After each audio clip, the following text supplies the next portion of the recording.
Polemik uang donasi yang melibatkan Agus Salim dan Pratiwi Novianti alias Novi masih terus berlanjut. Ya, dalam kesempatan ini terdapat beberapa fakta baru terkait perkembangan polemik uang donasi tersebut.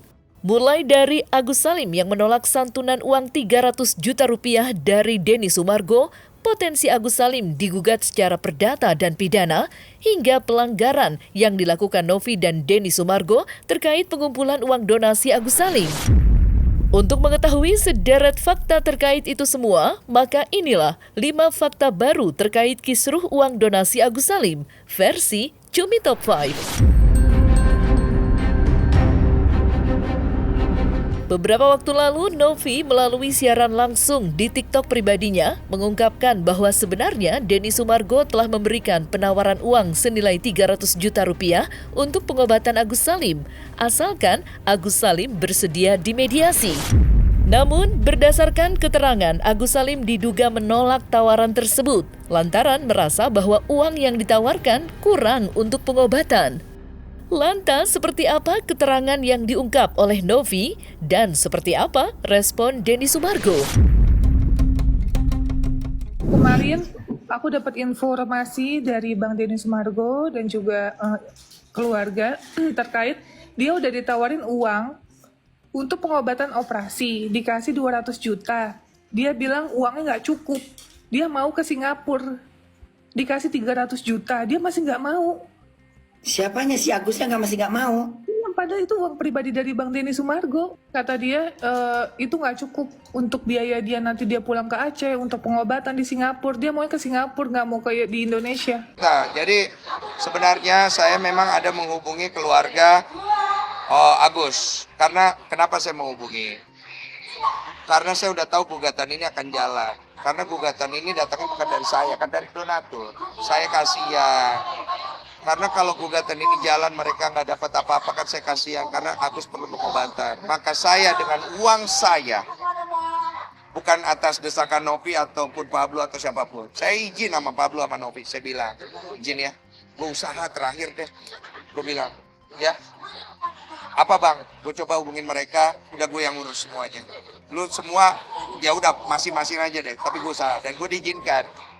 Dan kemudian gue coba bicara sama mereka, menawarkan pengobatannya, biayanya nanti dari uang saya, mau enggak.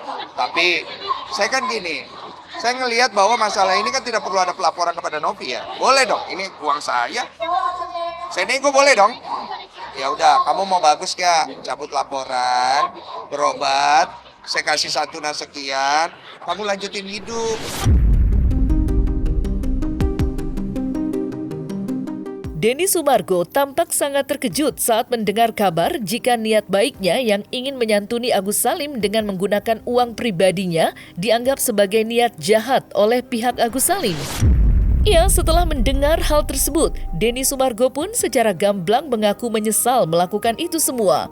Dan Denny Sumargo pun meminta maaf jika niat baiknya dianggap demikian oleh pihak Agus Salim. Lantas, seperti apa rasa penyesalan dan kekecewaan Denny Sumargo terhadap pihak Agus Salim? Menyesal gue melakukan itu kalau gitu. Dia nggak bersyukur Menyuap. Menyesal gue melakukan itu berarti. Berarti sekarang saya harus menyesal. Karena niat saya dianggap salah ya. Jadi saya minta maaf kepada Agus, Wawa dan keluarganya. Niat saya jahat, saya tidak akan bantu lagi.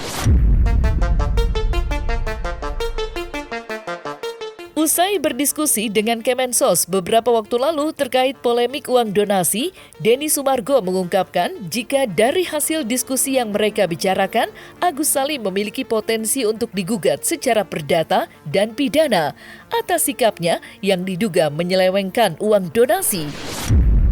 Sementara itu, menanggapi hal tersebut, Farhad Abbas selaku tim kuasa hukum Agus Salim tampak menantang siapapun yang berani melaporkan Agus Salim. Lantas, apa alasan Agus Salim berpotensi dipidanakan? Dan seperti apa respon Farhad Abbas? Jadi di sana Pak Menteri memberikan arahan bahwa kasus ini punya potensi gugatan, tentunya potensi perdata dan pidana. Oleh karena ini harus diselesaikan dengan baik. Kalau Agus masih pengen menyelesaikan ini dengan mediasi, maka Pak Gus Menteri menghimbau kepada jajarannya untuk mengundang Agus. Tapi apabila memang tidak bisa, maka potensi yang dimaksud oleh Gus Menteri bisa saja terjadi. Silakan pidana. Kalau Pak Menteri Sosial mau pidanakan Agus, laporin aja Agus sekalian. Kalau misalnya Novi salah itu, laporin sekalian. Kalau Densu salah juga, laporin, pidanakan. Kalau Menteri Sosial mau pidanakan, silakan. Kalau mau pidanakan Farhad Abbas juga karena membela orang buta, pidanakan. Jangan hanya ngomong, tapi pidanakan beneran. Oleh karena itu Pak Menteri menghimbau supaya kami memberitahu keluar dan juga menghimbau bahwa ada aturan dalam melakukan donasi. Dalam aturan yang tercantum pengumpulan uang dan barang PUB Peraturan Kemensos nomor 9 kalau saya nggak salah tahun 1961, bahwa setiap pengumpulan donasi dalam bentuk uang dan barang itu harus memiliki izin. Apabila dia tidak memiliki izin, maka dia bisa dianggap ilegal.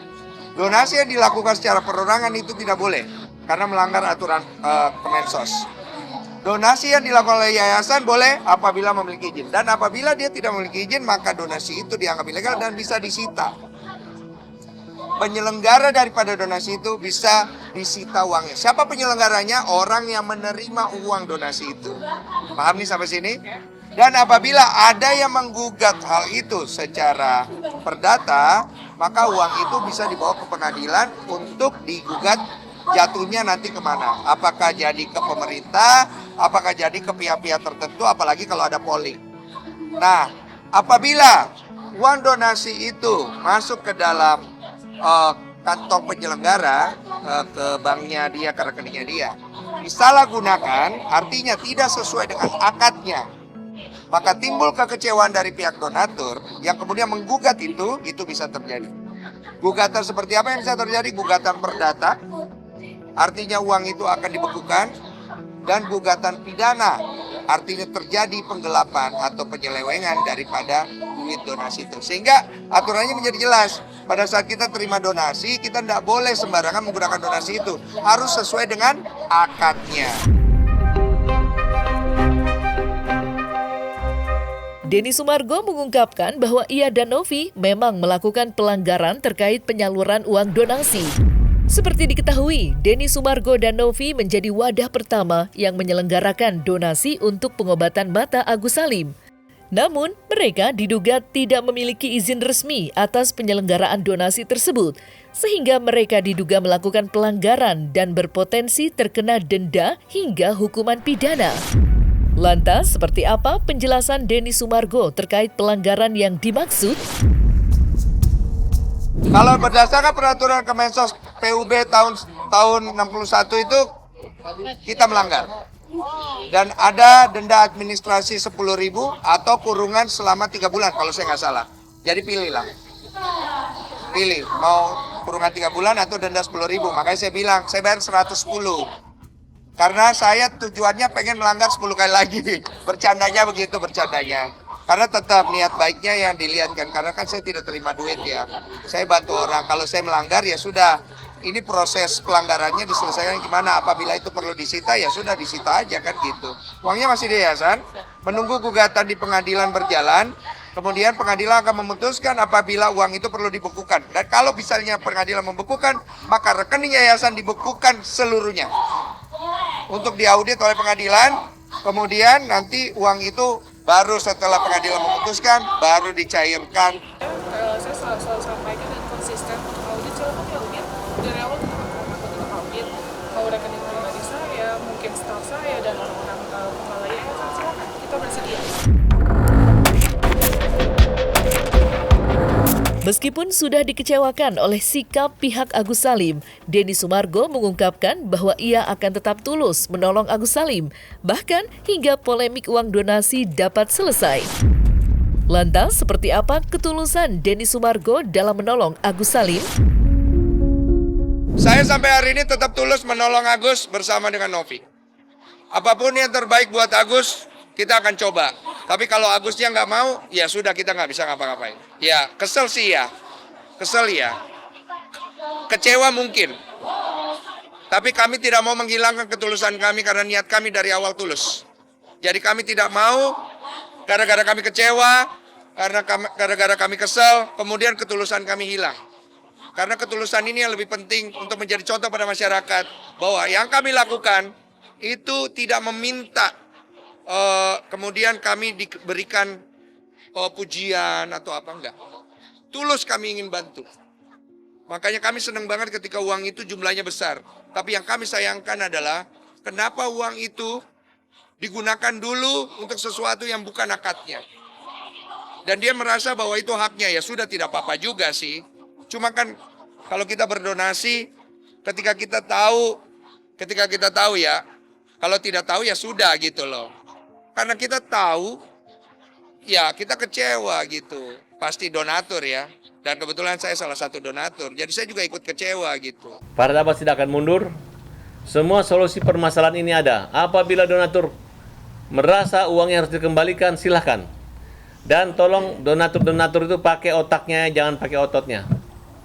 Bagaimana kalian mau menguasakan satu orang menggugat di Jakarta di pengadilan mana? Kalian memberi ada beda, berarti kalian harus sidang di seluruh pengadilan Indonesia untuk menggugat Agus. Jangankan 8.000 orang ingin menggugat Agus, 10 orang aja udah. Bukannya kalian membantu Agus, kalian malah menyiksa. Kalian mempersulit. Merepotkan. Mungkin ingin membunuh Agus namanya.